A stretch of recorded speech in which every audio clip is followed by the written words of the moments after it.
pag-aaral sa 2 Peter, binasa ko ni April kanina, yung first 11 verses ng chapter 1, pinagkatan po natin po na hope in truth or pag-asa mula sa katotohanan. Ano ba yung patotohanan na dapat natin nangahawakan po ngayon? Paano tayo kukuha ng pag-asa? So, tingnan natin sa first 11 verses na binasa po natin. Tingnan po natin yung ating pong background para po mas lalo po natin maintindihan. So, kung napapansin po ninyo, actually, meron po mga konting mga questions regarding the authenticity po ng 2 Peter. Kasi, kung babasahin po natin siya in the original Greek, medyo may pagkakaiba po ng style ng 1 Peter tsaka po yung itong pangalawang sulat ko ito. Nabanggit po natin sa overview ng ating pong pag-aaral na yung style po dito sa 2 Peter medyo mas salitang kanto. Tapos sa 1 Peter, mas formal yung Greek. Example po dito po is yung nasa kaliwa po is 1 Peter chapter 1 verse 1. Tapos yung bungan po niya is Petros, Apostolos, Jesu Christos, Cristo Ecclesiastes, Pater Pidemois, Diasporas, Pontus, Galatias, Cappadocias. So, Petros, Apostolos, Jesu Cristo. Peter, an apostle of Jesus Christ. Dito, sa kanang bahagi is yung pong first verse ng 2 Peter chapter 1.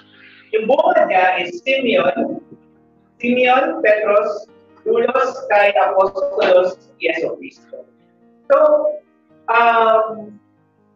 sa atin, na hindi masyadong familiar with Greek, parang, so ano naman? Anong dyan?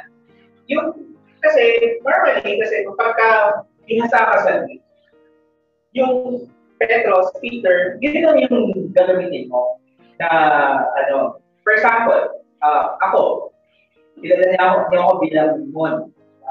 Pagka nagsulat ako ng ibang pangalan, for example, ginamit ng pangalan, Alden Richards. So, magagalit kayo lahat kasi hindi ako yun. Magagalit kayo lahat.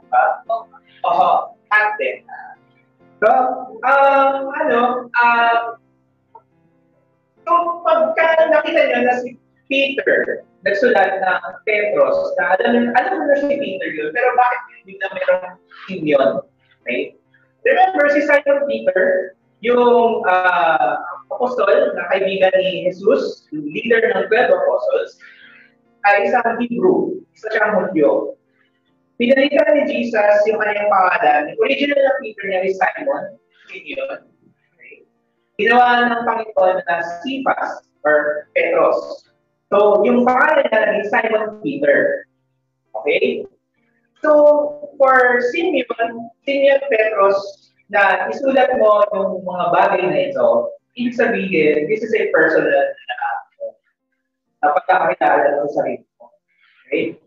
Merong nagsulat na merong intimate na knowledge na, ako si Simon Peter. The same way na, hindi ko nagagawin si Alden Richards. Diba? Sulat ko yung legal na name ko, yung full name ko na so, yun yung style. Yun yung distinction ng style. Also, hinayad ko po dito, Doulos, which means servant or slave. Doulos kay Apostolos, servant and apostle of Jesus Christ. Bakit ganito merong emphasis doon sa Doulos? Kilala natin si Peter nung bida-bida niya. Nung sinasabi niya, "Dear Jesus, di kita handa mamatay. Pagtatanggol kita, paglalaban ko ang ating pag-ibig hanggang kamatayan," diba? Pero nung hinuli na siya yung unang tumakas, tapos nung in-interrogate siya sa sinabi na, "Disipulo ka ba ni Jesus?" Hindi ako. Siya yung unang na-deny, diba? So, Doulos, ang action na meaning po niya is slave or kasi sa atin servant kasambahay, parang parte lang ng pamilya. Pero slave is mababang uri ng tao yan. Panahon po nila. Hindi ka makikipag-inuman kasama ng slave mo.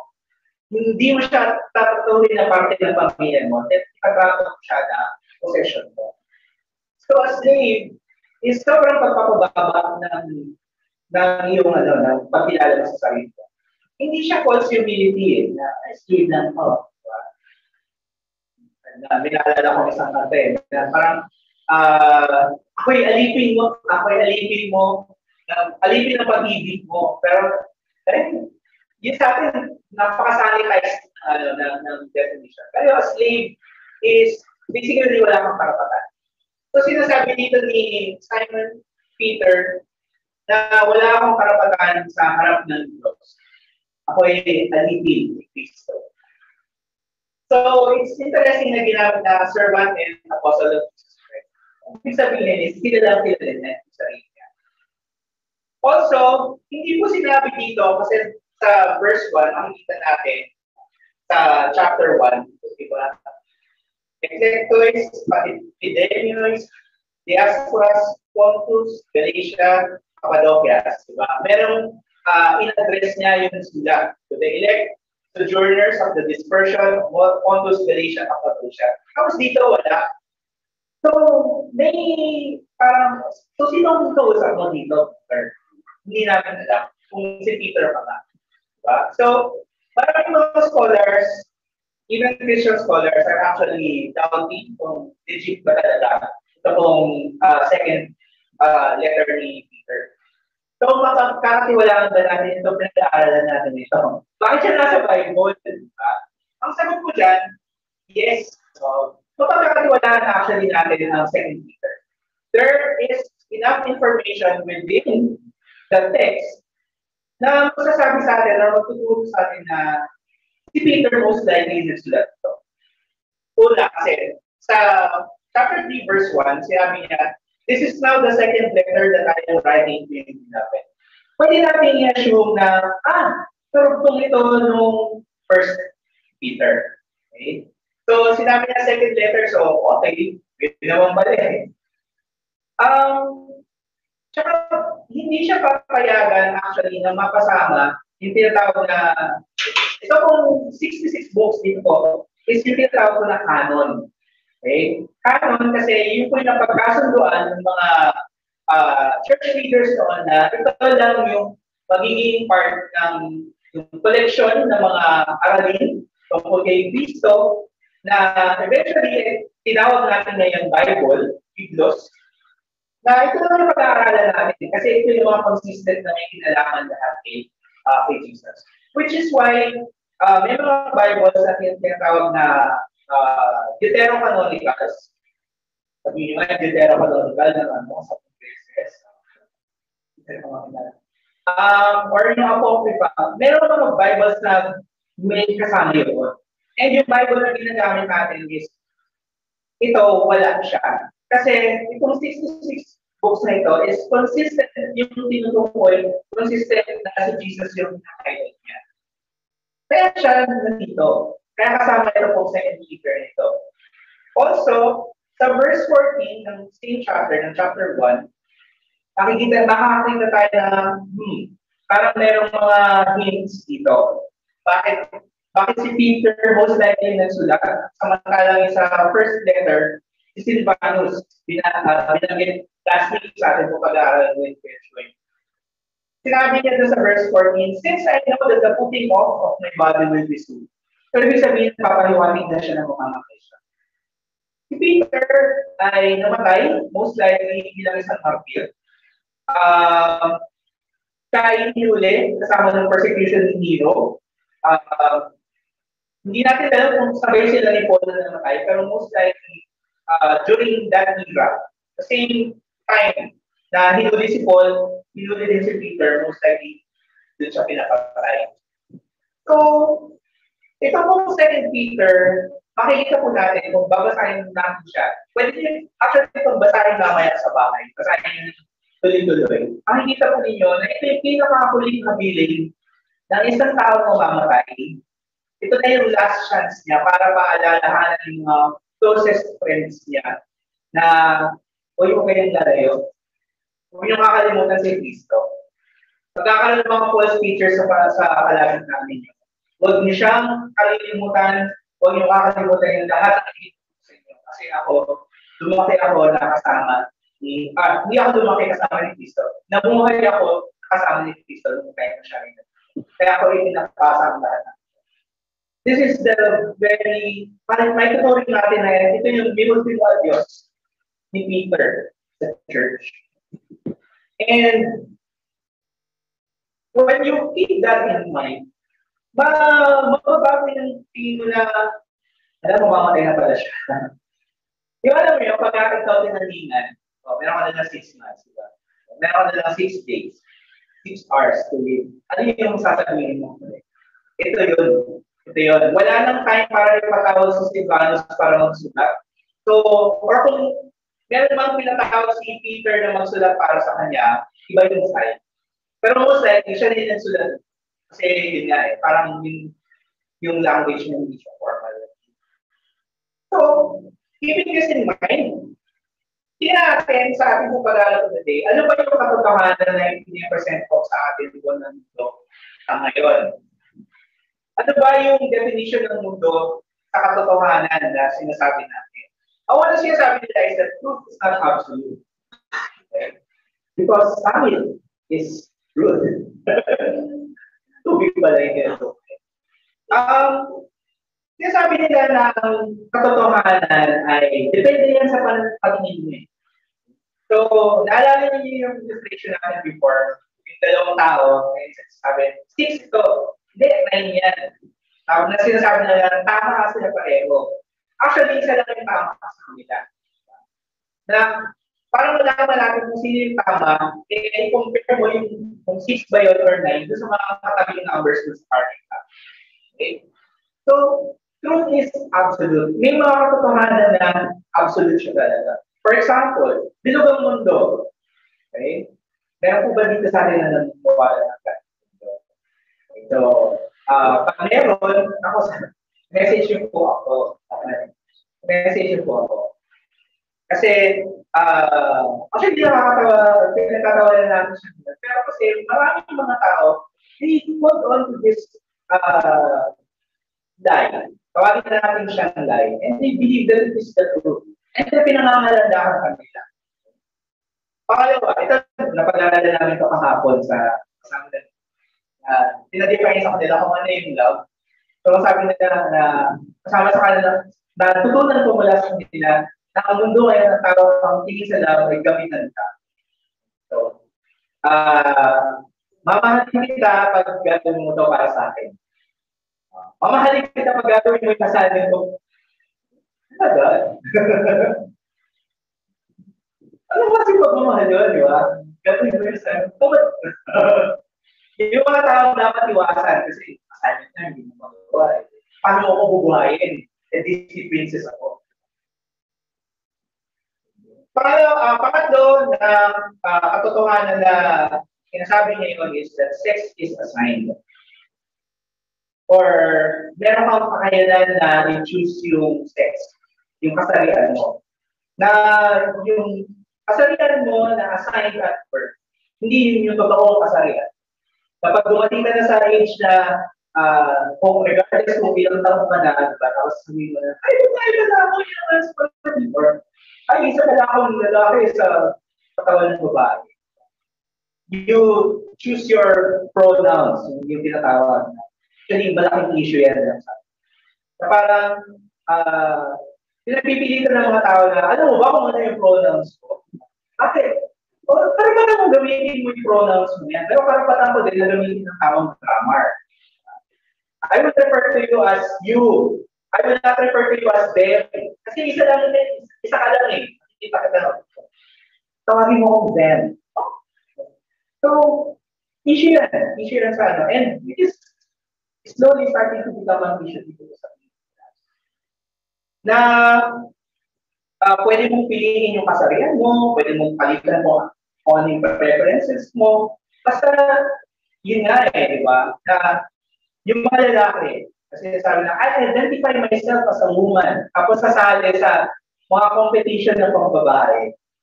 Di ba? Meron di ba nakipag-boxing na lalaki? Kasi daw, sa division niya sa mga lalaki, lagi siyang collabs. Di ba? Lagi siyang lot-lot dun sa, ano, sa division niya. So, ginawa niya, basically, bullying yun eh. Diba? Hindi ka makasabay kung sa mga ano mo. So, instead of making yourself better, punta ka dun sa mas weaker physically. Diba? Tapos, ang sasabihin nila is, nga, preference ko to eh. Diba? Preference ko to. Isa nga sa mga fear na sinasabi palagi sa akin, paano yung mga lalaki na sinasabi ng babae sila? Saan sila mag-CR? Diba? Pagpipilitan ba nila na sila mag-CR sa CR ng babae? Paano naman yung mga babae na, look, it could be danger. Diba? So yung word natin, di ba? For the sake lang ng personal na kung ano yung makakasaya sa'yo, gawin mo, sundin mo, diba? Ano yung gusto mo. Another is, you don't need religion to be a good person. Hindi mo naman kailangan yung religion yan. Pwede ka naman maging mabuting tao na hindi umaanib sa ating mga. But the question is, ano yung standard? Ano yung moral standard ng iyong kabutihan? It's like saying na hindi ko kailangan ng lisensya sa LTO para kumain na kalsada. Magdadrive ako ng wala akong lisensya. Sorry magdadrive ako ng lisensya kasi karapatan ko yun. Oo. Pero, sorry po sa mga wala ko inaawag. Yung po akong kawain. Pero just think about it, diba? Just think about it. Kasi nangyayari yun sa Pilipinas, diba? Ay, nandiyan yung kalsada, karapatan bumili. Pero, kailangan ng lisensya kasi it's for the safety of everybody. For the safety of everybody. Bukas mag-i-start ang ban sa e-bike sa Manila. So, huwag niyong dadalhin yung mga e-bike din sa Manila. Huwag niyong dadalhin sa expressway. Bawal po kayo. Huliin kayo. Kung mag-i-bike po kayo, kailangan ng lisensya o driver. Pero so far, dito sa ating wala pa. Pero yun nga eh. Marami na akong encounter na ako yung may right of way, tapos nakarap ka walang lisensya, tapos sila pa yung galit. Diba? So, yun eh. Ang pagmamaneho is, yun eh, parang yung kailangan mo na meron kang standard to be considered a good person. So, ano yung standard yun? So, anong religion? Kailangan mo ng isang moral standard. Another is, Jesus was a good teacher. So, may mga nagtuturo at may mga pinapangalandakan na si Jesus ay hindi lang siya teacher. Para lang siya si Muhammad, para lang siya si Buddha. Hindi siya Diyos. Yan yung mga katotohanan na pinapakalat sa atin, na actually pinaforce sa atin. And then, sadly, this happens also sa loob mismo ng church. Sinabi na, mabuti naman na maniwala kay Jesus, pero hindi naman masamang maniwala rin ako sa iba. Sigurado ka. So, punta ka sa bahay nila, magtingin mo, merong mga kasama. So, nung naalala ko na nagkaroon kami first time namin nagkaroon ng bisita. Tapos, hindi ko maalala ko si Pastor Leo or si Marco yung nagtanong sa akin. Uy, ba't may mga barya na nakapagkakalan sa ano? So, ang maswerte ba ito? Sabi, hindi talaga sila siya nabita. Kasi wala naman mag-inis kasi sinabi nyo na dadating kayo, hindi kami nakapag-inis. So, hindi kami naniniwala sa gano'n. Maglalagay ka ng mga, and actually, walang biblical basis na maglagay ka ng mga barya sa para maglagay na. Pero yun nga eh, we tend to combine our faith in God with faith in something else. For example, marami mga driver sa atin na maglalagay ng sticker, maglalagay ng mga nakasabit dahil sabi na para daw sa protection. Pero naniniwala sila sa Diyos. So, ibig sabihin ba, yung Diyos na pinaniniwalaan mo, hindi ka kaya proteksyonan. Kailangan mo ng extra na bagay para proteksyonan. So, yan yung ilan sa mga katotohanan na pinaniniwalaan ko sa atin sa mundo. In most cases, tayo bilang mga Kristyano, nakababad tayo sa mga truths na ito. Na kung hindi natin babatayan, yung katotohanan nito is actually pumapasok sa ating sistema. Nagiging part din ng ating pong belief system. So, ano ba yung mga katotohanan na dapat natin makita mula sa ating pong binasa kanina sa 2 Peter chapter 1 verses 1 to 11. First, na katotohanan na makikita po natin dito, ang Diyos na nagbigay sa atin ng buhay, siya rin yung pinagmula ng ating pong kaligtasan. And yung lahat ng biyaya kasama po nito. Sabi po dito sa verse 3, His divine power has granted to us all things. Okay? So, pagka po sinabi sa Bible na all things, ibig sabihin lahat. Hindi yung some things, hindi 30% off, hindi siya na meron discounted na 99.9%, diba? Na germs. Diba? So, ayun yun. Bakit daw 99.9%? Kasi yung 0.1%, para babalik sa pamilya niya. Diba? Pero, yun eh. All things. Ibig sabihin, lahat na ipinangako ng Panginoon sa atin, nakaakibat ng ating pong salvation. All in po yun. Walang strings attached. All things that pertain to life and godliness. So life here ay yung buhay natin, buhay na ating pong existence, as well as life, eternal life, and godliness, yung pagbabago ng ating pong pagkatao. Through the knowledge of Him, called us to His own glory and excellence. Maganda din po actually na makita natin sa Romans chapter 8, 16 to 17, the Spirit Himself bears witness with our spirit that we are children of God. Diba? Kapag ikaw ay anak sa isang pamilya, ano yung rights mo bilang miyembro ng pamilya mo? Kung yung pamilya mo nakatira dun sa bahay, tapos nandun ka din sa bahay na yun, ibig ba sabihin, dito ka lang sa kwarto yan? Unless na ikaw ay kasambahay, limited ka dun sa gagawin mo. Na may mga edges, yung kasambahay ninyo, di ba? Papayagan nyo ba na pumasok sa master's schedule? O, magpahinga ka muna dyan. Mahiga ka muna kasi pahinit ka yun. Mag-aircon ka. Di ba? O, magluto ka dyan sa matulog. Gusto mo manuwag ka muna dyan. Netflix na sa kwarto. Si Ate Chris. Si Ate Chris mo ka. Diba? Pati mga bisita ko, diba? Diba? Pero normally hindi, diba? Hindi mo, lilimitahan mo sila na may mga areas na hindi sila pwede. Ito yung area na para sa'yo. Pero kung ikaw ay isang anak, diba? Kung anak ka ni Ate Christine, kung naka sa kwarto niya, mag-aircon ka na, manood ka ng Netflix hanggang gusto mo, di ba? Kahit na tinatawag na kayo sa baba, na kakain na, pwede mo sabihin na, mamaya na ako kakain, kasi alam mo ko. Busy ako.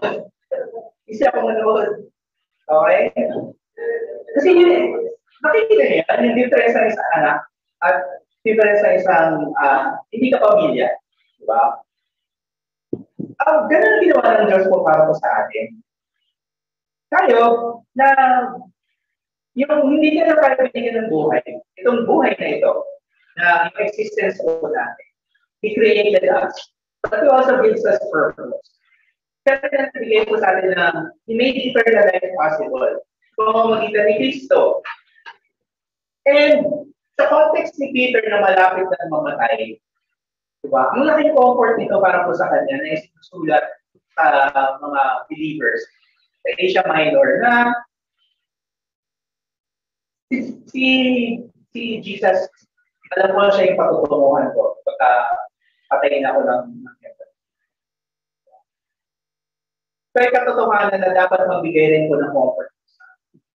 That the God who created us also made eternal life possible for us. And He made us part of His family And yung privileges ng isang anak, binigay niya sa bawat isang anak. Ibig sabihin, pwede po tayong manalangin. Pwede natin siya kausapin bilang anak. Pwede tayong humingi mula sa Panginoon. Pwede tayong manalangin at pwede tayong labas ng ating mong nararamdaman sa Kanya. Pwede tayong humingi ng kapatawaran. Pwede tayong parang puro hingi, di ba? Pero pwede natin kilalangin ang Diyos. Pwede natin siyang kilalangin bilang ating personal.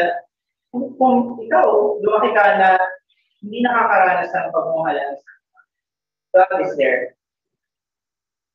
Sinabi rin somewhere sa Psalms na ang Panginoon po natin is Father to the Father.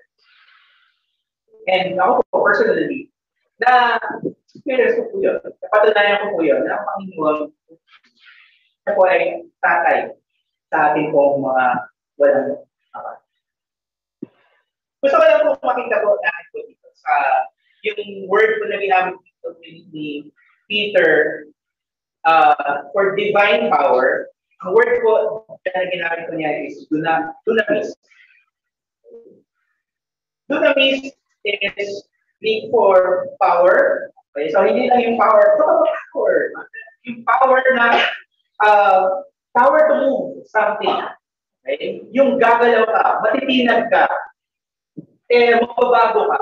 Okay? Think of it like yung, kung nakikita po ninyo, or na-try nyo na ba na kayo mo ay sumalubong sa tubig na galing sa fire hose or galing sa fire hydrant.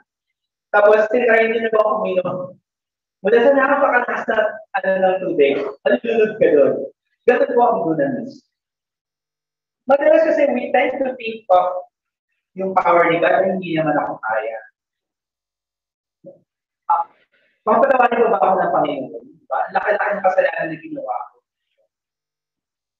Pero dunamis means that God can accomplish and do it.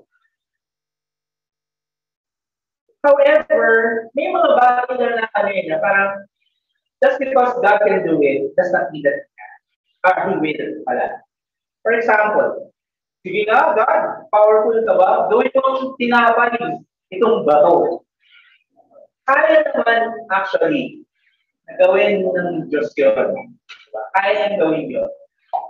Pero sinabi niya that man does not live by bread alone, every word comes from God.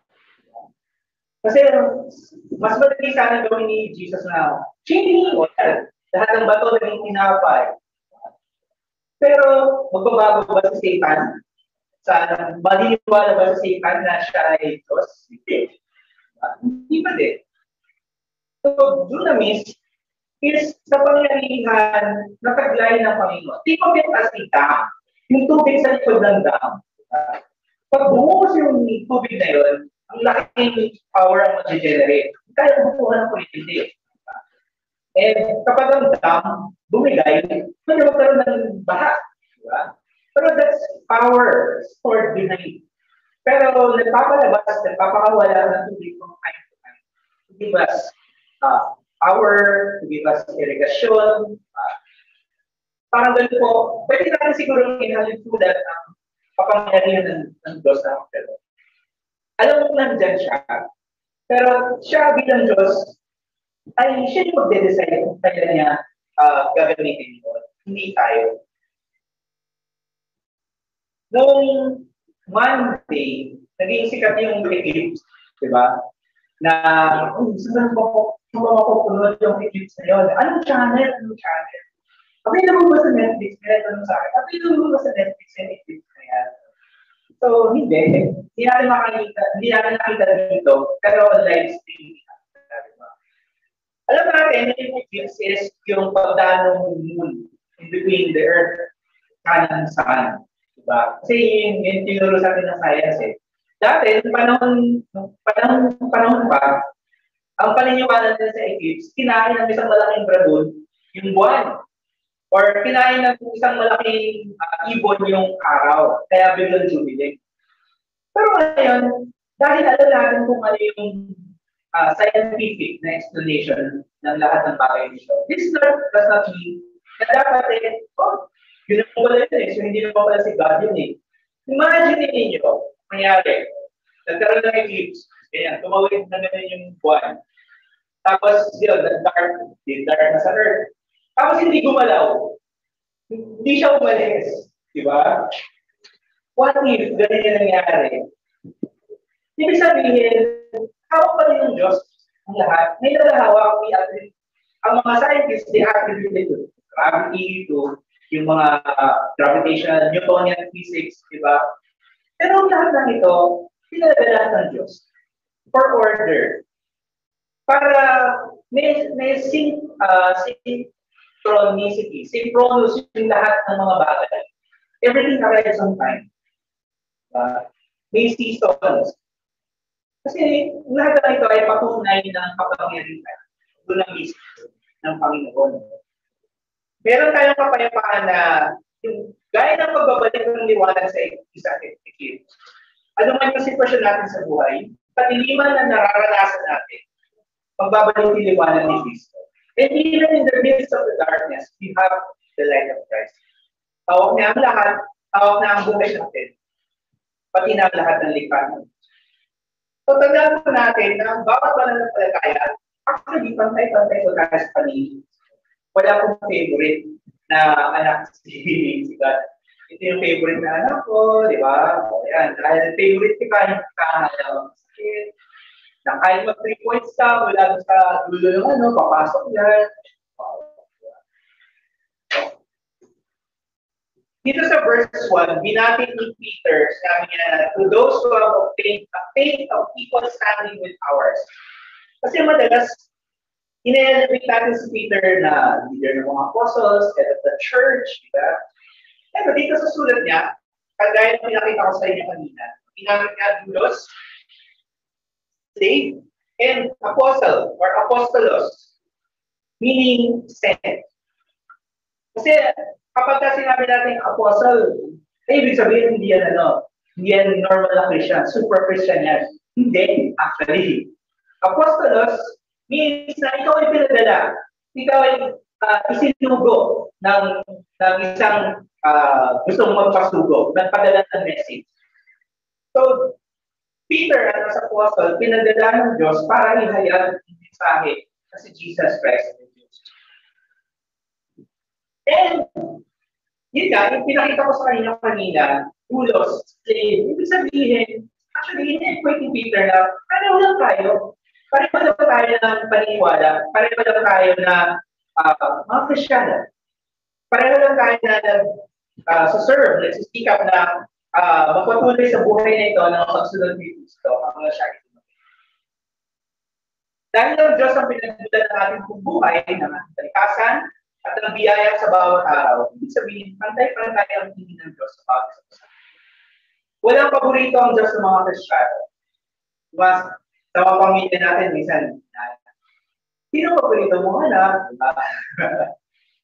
Tapos sabihin naman na, hindi ko wala akong paborito sa inyo, tapos umalis sa inyo. May ganun no? May ganun pala. Hindi, pero wala. Sa Diyos, wala siyang paborito sa akin. Diba? And it brings comfort to us.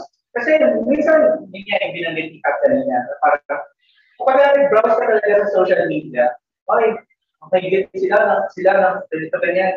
Makikita kasi si Tito Ben, ibang beses na celebrate ng birthday. So, ilang taon na siya ngayon? 60, 61, 62. 65 years na siya. Ibang birthday ang ina niya sa taon na ito, di ba? Sana naman, ibang birthday sa isang taon. Madaling ganun di ba? Madaling tayo nag-get sa kailangan natin kilalanin yung puso natin talaga. Meron tayo yung puso ng Pilipino. Sorry ka, pero madalas nangyayari sa amin kapag nag-order kami sa pagkain. Gusto ko na rin itong pagkain, yung simple lang. Tapos, alam ko naman na mas masarap yung pagkain niya, pero siguro dahil nakikita niya, masarap ako sa kinakain ko. Kakainin niya yung pagkain ko. So, gusto niya yung pagkain ko.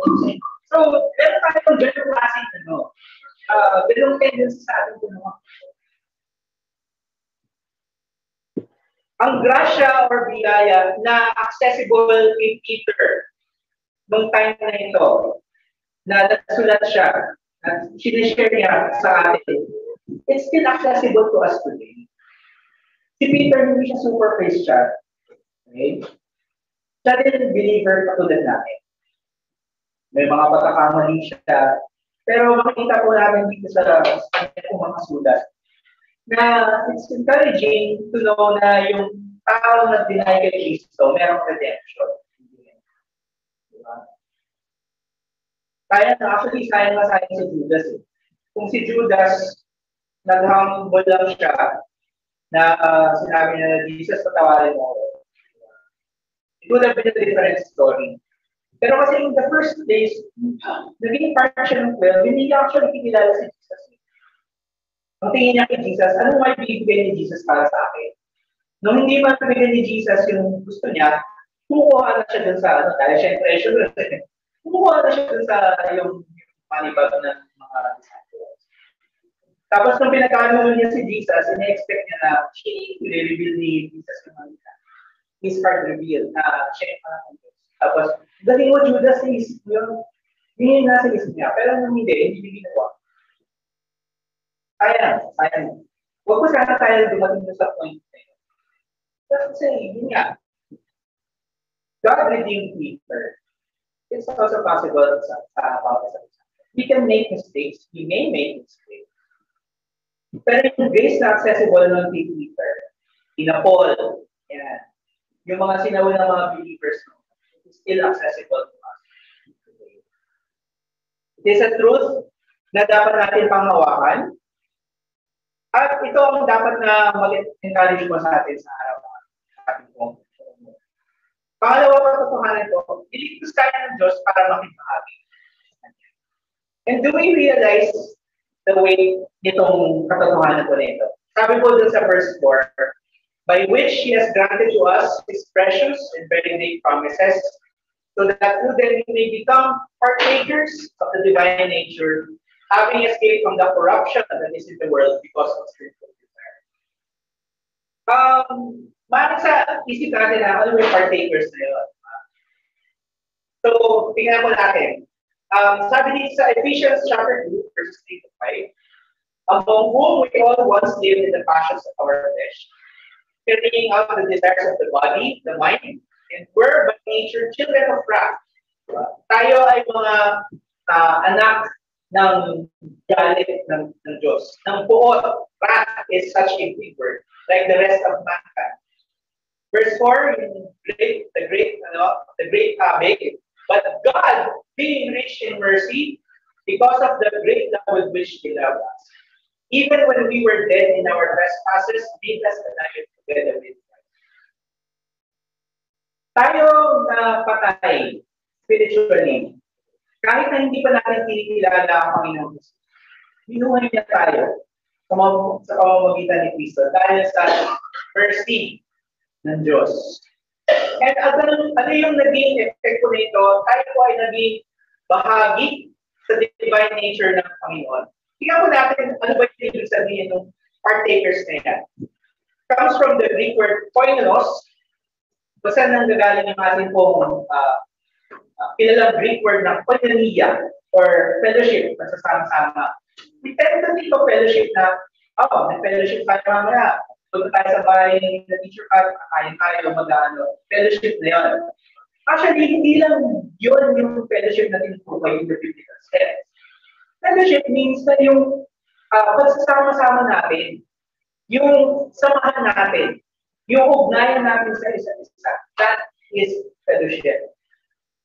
So, koinonos means na nag-share tayo.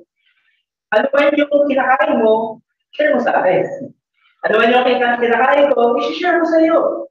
Ano man yung pinagdadaanan mo, i-share mo sa akin yung burden. Ano man yung pinagdadaanan ko, i-share mo sa iyo. We share each other's burdens, we share each other's triumphs, i-share natin yung buhay na ito kasi ini-encourage natin ng bawat isa na dahil nagdadaan si Jesus. That is what koinonos means. Pero hindi lang yun doon. Koinonos means na, kuya, pasensya natin, Christy, pero gagawin mo na naman yung bahay mo. Kasi, di ba? Pag inimbitahan ka sa bahay natin, Christy, di ba? Para makakain, no? Wala akong may luto eh, so ipon na lang. Di ba? Huwag na siya maluto. Wala siya maluto. Wala akong maluto, tanigi na lang ang kainin mo. Di ba? So, ang sarap naman sa bahay na yun, di ba? Pero yung inimbitahan ko sa bahay natin, sa bahay natin, Gemma, makishare ka doon sa kinakain nila, makishare ka doon sa kuntungan. Masarap din maimbitahan din na Joy, kasi dami laruan.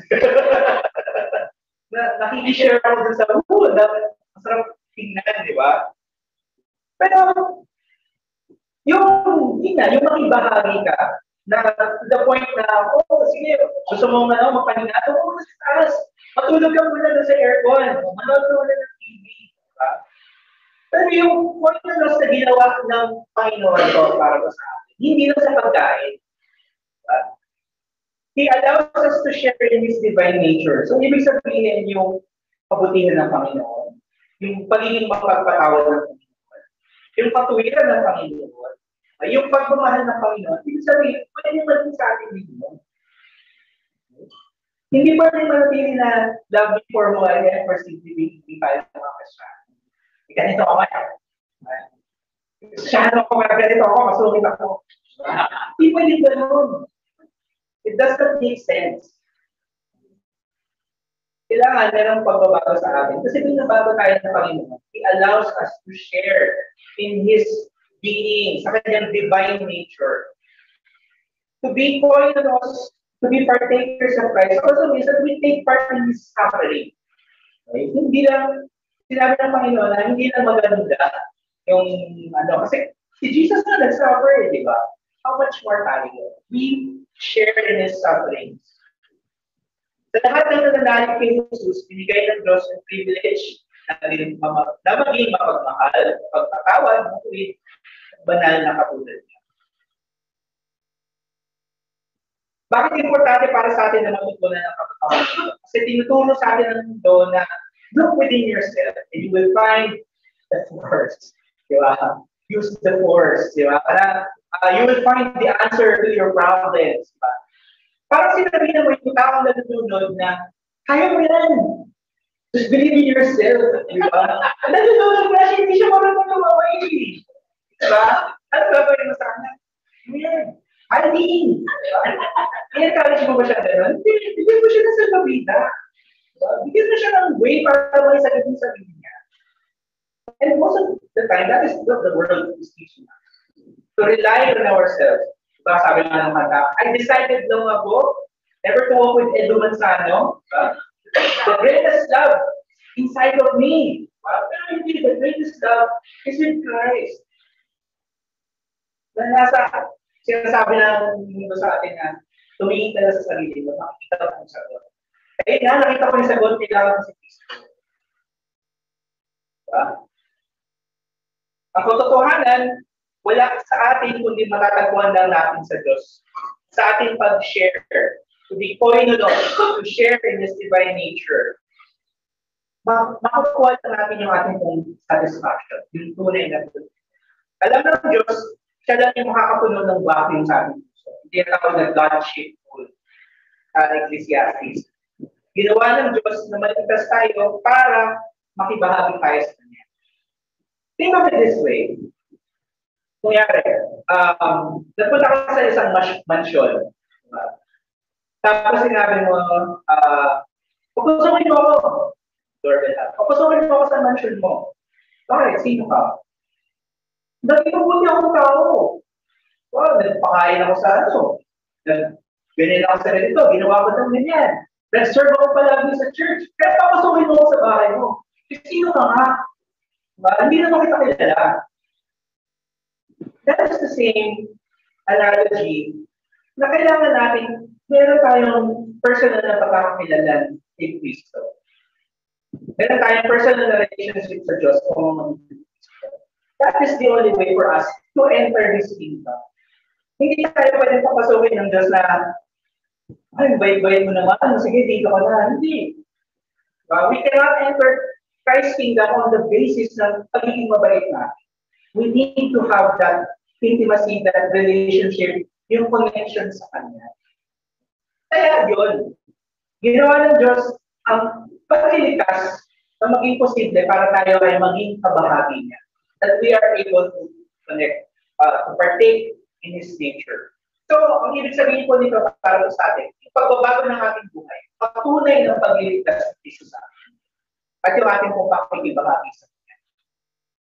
So, verses 5 to 7, binasa kanina ni Gabriel, na may mga katangian ng isang believer gaya ng yung virtue or kabutihan, knowledge, kaalaman, self-control, pagpupursige, katuwiran, godliness, diba? Pagkapatiran, brotherly affection, and pagmamahal. Okay?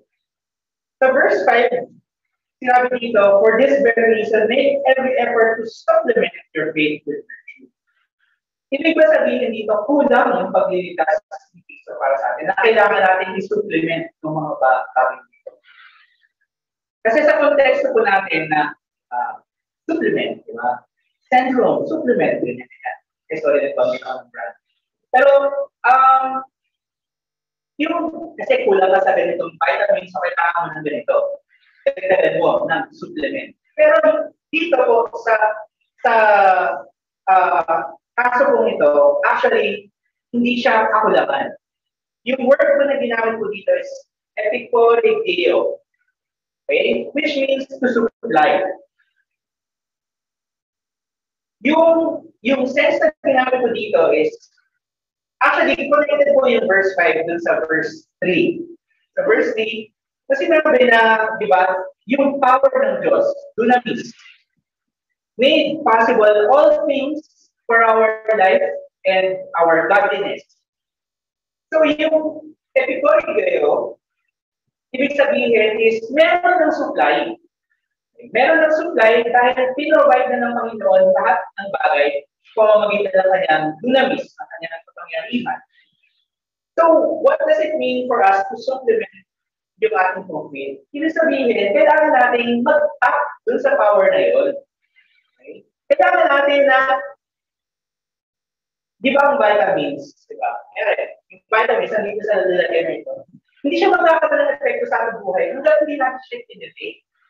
Kung kunyari, may vitamins ako. Ayan. Hawa mo lang ganyan yung ano. Lalakas ka ba? But hindi. Wala na epekto rin sa buhay mo. You have to take it. And that is what means that to supplement your faith means that you have to practice it. We have to practice yung ating pong pananalig sa Panginoon. Kasi siya na yung nagbigay ng lahat. He actually enables our faith. Pero kailangan natin siya i-practice araw-araw. Ibig sabihin, sa bawat believer, dapat dumadaloy sa buhay natin yung mga katangian na ni Peter sa verses 5 to 7. So yes, ang pagbabago sa atin, sa Diyos pa rin nandito. Hindi sa atin mong sariling kalakasan.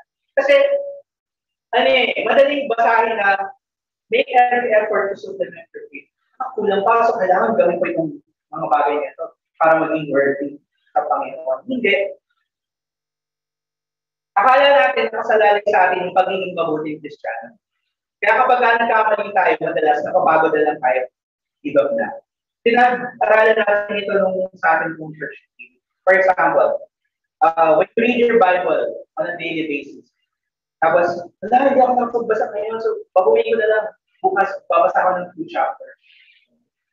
Hindi ako nakapagbasa ngayon, baguhin ko na lang 3 chapters hanggang sa buong linggo. Hindi mo na nahabol. Tapos wala na, ayaw mo nang basahin. Kasi isang book na, yung na-miss mo. Diba? Kasi when we think of it na kailangan mong gawin ito para maging worthy of us, we are actually missing out the point. Kaya tayo nagbabasa na natin ng Bible para makikilala ko natin. Yeah. Not because we feel na mas pagpapalayan tayo kapag naka-1 chapter. Hindi siya vitamins, hindi siya supplement, diba? But, kumbaga parang give yourself the grace na sa nangaba ko tumigil. Doon ako magpapatuloy dahil gusto ko makilala. Diba? So, So, ang Diyos pa rin ang gumagawa ng pagbabago sa atin. Assurance sa katotohanan nito na ang pagbabago hindi nakasalalay sa ating sariling lakas, kundi sa kabutihan at kapangyarihan. So, ibig ba sabihin, yun naman pala eh. Hindi naman pala kailangan akong magpapag. Gawin ko naman ang gusto ko. Hindi naman pala eh. Diba? Think of it, kung ikaw ay pinalitan ng atay, nagkaroon ka ng liver transplant, dahil nasira yung atay mo dati dahil sa mabisyo, yosi, sa pagkain. Napalitan na yung liver mo, Brandy. Papalik ka pa ba doon sa dati? Hindi na dapat. It's bad stewardship kung abusuhin mo din yung liver mo. Iingatan mo na siya. Kasi meron na buwis ng buhay eh. May taong namatay para ibigay yung liver mo na yun. The same way na tayo ay binabago ng Panginoon, hindi na tayo dapat magpatuloy sa mga dati nating patuloy. Ang pagbabago at repentance dapat pinakikitaan ng ating obedience. Ang assurance dito, hindi natin kaya gawin yung sarili natin, pero ang Diyos na mismo ang bumabago sa atin para maging karapat-dapat tayo. Pangatlong katotohanan, magandang malaman po natin na sinisiguro ni Jesus Christ yung ating. Ang buti-buti ng Diyos, di ba? Siya yung lumikha sa atin. Siya na yung nagbigay sa atin ng buhay. Tapos siya rin yung gumawa ng pagkakataon para tayo po ay bumalik sa Kanya dahil tayo po ay nandiwalay na sa kasalanan. Hindi lang niya binigay yung kaligtasan natin. Ginawa niya rin tayo na pwede tayong makishare sa Kanyang kabuuan, koinos, sa lahat ng blessings at sa lahat ng sufferings ni Cristo. Tapos ngayon, siya pa ang sinisiguro doon sa ating kaligtasan. Dito po sa verses 10 to 11, pinapaalala ni Peter doon sa mga original na audience niya. Na kung tunay na kagusunod ni Cristo, pwede magkakamali, pero hindi lumalayo. For if you practice these qualities, you will never fall. Yung never fall ko dito, hindi ibig sabihin dito na, ay, nagkamali ako. Kasi yun yung yung pagkakaintindi ko natin yan. Usually, nag-fall siya. Pa-fall, di ba? Pero hindi yung fall na yung nagkakamali. Ang tinutukoy ko dito is fall away or apostasy. Paglayo mula kay Cristo. Hindi perfect ang mga tunay na tagasunod ni Cristo, pero nagpapatuloy sila sa biyaya ng Diyos. Sa kanyang kaligtasan. Kasi nasisiguro na sila ay bahagi ng kaharian ng Diyos. For in this way, there will be richly provided for you an entrance to the eternal kingdom of our Lord and Savior. Madalas kasi, gaya ng pagbasa natin sa verses 5 to 7, ang verse 10, binabasa ng maraming Kristiyano na, kailangan ko i-confirm. Confirm your calling and election. Kasalanan din kasi yung dito. Nung title ng speech natin. Pero yung word na ginamit ko dito ni Peter is rebios, which is firm or secure. Think of it, ang illustration ko din, yung word picture na ginamit is, naglalakad ka sa siguradong tapakan.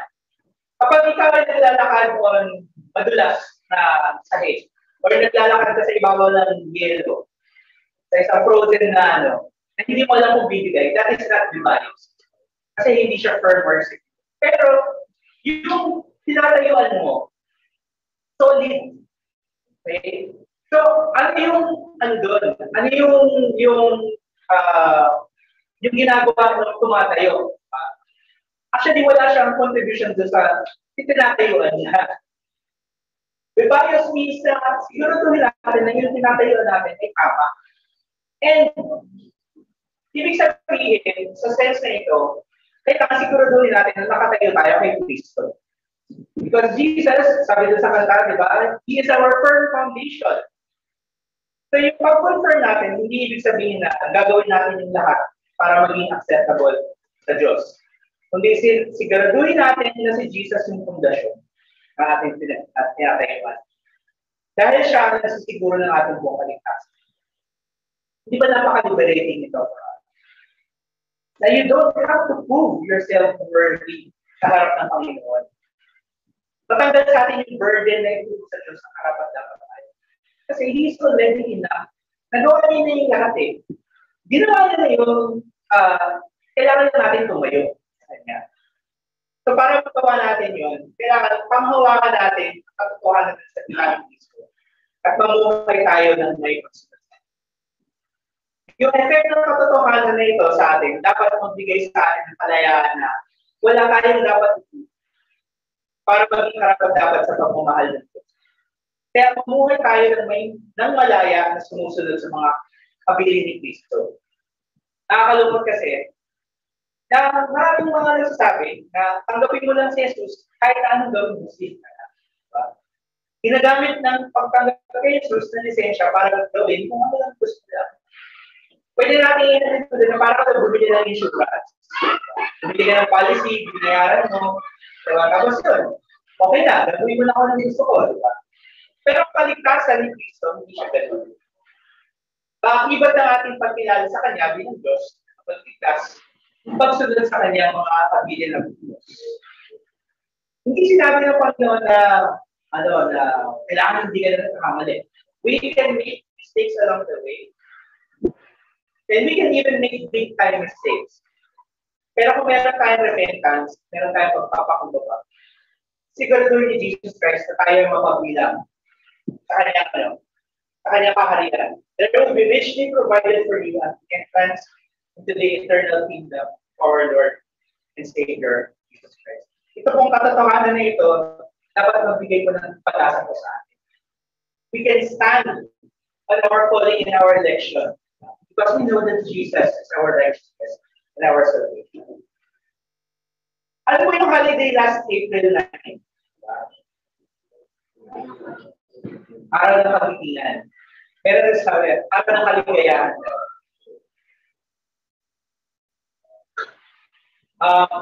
Pero nung yun nga, nung lumabas ko kami sa dagat, sa may lansa. So, kita mo yung bakante din sila sa may lansa. Tapos, kung alam mo kung saan titingin, makikita mo kung saan ang mga usapan. And, hindi ko po maiwasan, kasi nung tatay ko ni Mami Puri ay isang veterano during that time. Nag-serve siya sa Bataan sa isang military police company. I think he was there during the defense of Bataan. Kasi April 9 is originally known as Bataan Day. Pinaganda na lang actually yung pangalan. Pakilan, araw ng Kagiting, Day of Valor. Pero Bataan Day kasi it was one of the darkest days in history, in our history. After 3 months ng solid na pakikipaglaban, almost every day, bombahan, barilan, mga Pilipino sa Amerikano sundalo against yung paparating na Imperial Japanese Army. April 9, sumuko na sila. Kasi wala nang pagkain. Hina na lahat, demoralize yung mga tao. Tapos, anong laban ng mo yung pero wala na. Kanina na yun. So, sabi ng General Edward P. Sabi niya na walang sense. Kasi i-sakripisyo ko yung lahat ng tao ito. It's better na i-surrender ko lang to save as much lives as possible. Pero it was the start of a dark period sa ating pong history. 3 years under the Japanese occupation. Pero alam niyo po, kung ano yung nagbigay ng pag-asa sa mga Pilipino, sa mga Amerikano, and especially sa mga Pilipino, during that dark time, na kailangan sumaludo ka sa mga Hapones, hindi ka sasabi na, hindi, kaya Korean. Hindi ka, kasi tingin natin sa mga kasi yung anime natin, during that time, yung mga Hapones, hindi ka they were superior. Kaya dapat mag-bow ka sa akin. Pag hindi kita bow, patayin kita. Ikaw Pilipino, gawin mo ako ang gusto ko sa iyo. During that very dark time, ano yung hope or ano yung pinangahawakan ng mga Pilipino? Dahil sa tatlong salita ko sinabi ni General MacArthur, sabi niya, I shall defend. Ginawa ng mga Pilipino yung lahat ng mga gagawa nila para kahirapan yung mga Hapones. Pinahirapan nila yung kanilang stay dito. So, they made them not feel welcome. Ginawa nila yung lahat na magagawa para mapagbilis yung pagbalik ni MacArthur. So, sa kanong ito, makikita natin actually, ang katotohanan, ang pundasyon ng Bible. When you believe, firmly believe that something is true, pangahawakan mo yan, at yun yung pag-asa mo. Pagka sinabi mo sa anak mo ng anak, pupunta tayo sa ganitong ganyan, pupunta tayo sa Japan. Japan mo daw mo pala. Japan mo kayo nga. Diba? Pagka meron kong binanggit na binitiwang salita sa iyong mga anak, pangahawakan nila yun. And we can believe in the promises of God in His Word. Kasi ang Panginoon natin ay hindi ko talaga. He is the truth. Diba? Bawalin natin yung mga katotohanan na ibinigay sa atin ng 2 Peter. Sinabi nila na ang Diyos na nagbigay sa atin buhay, siya rin yung pinagmula ng ating kaligtasan. And lahat ng biyayang kasama nito. Tandaan natin, bawat isa po sa atin, pantay-pantay sa paningin ni Kristo. Hindi lang po si Pastor yung dinidinig yung panalangin. Eh din po, dinidinig po ng Panginoon ang iyong panalangin. Niligtas tayo ng Diyos para makibahagi sa Kanya. To be partakers of His divine nature. To share. Kaya ang pagbabago ng ating buhay, ay patuloy ng pagliligtas si Kristo sa atin. Yung pakikibahagi natin. And then, let us take comfort in the fact, kasi yung siguro ni Jesus Christ yung ating kapalitan. Panghawakan natin ang katotohanan ng salita ni Kristo at mamuhay tayo ng may pagsunod. Siguraduhin natin na yung ating kaligtasan kay Kristo, hindi sa pamamagitan ng pag-ibig pabalayan, kundi sa pagtayo sa katotohanan ng kanyang pagligtas. Jesus is our confirmation of our calling in our election. Pagpili sa atin ng Diyos. Jesus is also our truth, and He is our hope. Siya yung tinatayo ng ating mga patas. Ano yung mga challenge sa katotohanan ninyo kay Kristo ngayon? Sinasabi ba sa iyo ng kalooban mo, ang tunay na lakas ay nasa iyo lang? Sinasabi ba ng mga nasa paligid mo na katotohanan ng Bible outdated na? Para lamang yan sa mong pag-iisip. Dapat modernong pag-iisip na tayo. Na tayo dapat yung nag-determine ng ating katotohanan. So, ano ba yung mga challenge sa katotohanan na ito na binigay sa atin ng Panginoon? Kunin natin ito, yung the real and absolute truth mula sa salita ng Diyos.